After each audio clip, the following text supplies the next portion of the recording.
ആലത്തൂർ എംപിയുടെ ആസ്തി വികസന ഫണ്ടിൽ നിന്നും 20 ലക്ഷം ഉപയോഗിച്ച് ആലത്തൂർ ASMM ഹയർ സെക്കൻഡറി സ്കൂളിന് അനുവദിച്ച ബസിന്റെ ഫ്ളാഗ് ഓഫ് നടത്തി. കെ രാധാകൃഷ്ണൻ MP ഉദ്ഘാടനം നിർവഹിച്ചു.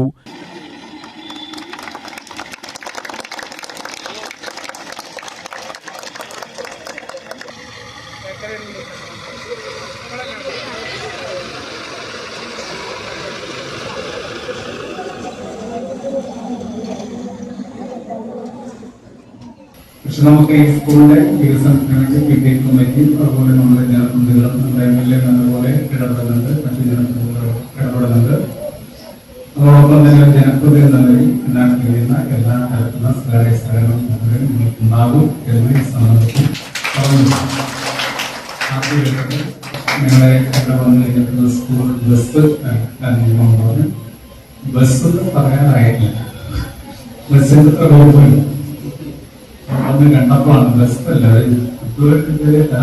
അങ്ങനത്തെ എത്ര പൈസ ഏറ്റവും 20 ലക്ഷം രൂപ. കുറച്ചും കൂടി നല്ലൊരു ബസ് വേണ്ടതായിരുന്നു എന്നെങ്കിൽ തോന്നിയുള്ളൂ. അല്ലാതെ ഇനിയാവന്നല്ലേ കാശ് ഇഷ്ടം പോലെ കൊടുക്കണം. പക്ഷെ കാശ് വളരെ കുറവാണ്. നമുക്ക് 7 അസംബ്ലി മണ്ഡലമാണ്. നമ്മൾ പാലക്കാട് ജില്ലയിൽ 4 തൃശ്ശൂർ ജില്ലയിൽ ആകെ നമുക്ക് കിട്ടുന്ന 5 കോടി രൂപയാണ്. അതിൽ 4,90,00,000 രൂപ കിട്ടുള്ളൂ. 10 ലക്ഷം രൂപ പ്ലാനിങ് നടത്തി. പിന്നെ 4,90,00,000 കൊണ്ട് 7 മണ്ഡലത്തിൽ രൂപയിൽ എത്രയുണ്ടാവും കൊടുത്തിട്ട് കുഴപ്പമില്ലേ? അപ്പൊ കാശിന്റെ കുറവുണ്ട്.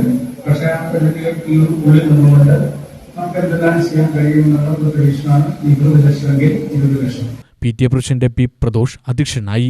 Alathur block panchayat president Rajani Babu, block member S. Azad, ward member Najeeb, P. Venugopalan, Ashok Kumar, M. A. Nasar, VJ Johnson, principal TS. Jayasree, പ്രധാനാധ്യാപിക PS. ഷീജ, C. ഗോപകുമാർ എന്നിവർ സംസാരിച്ചു. P. സരസ്വതി സ്വാഗതവും K. ജഗദീഷ് നന്ദിയും പറഞ്ഞു.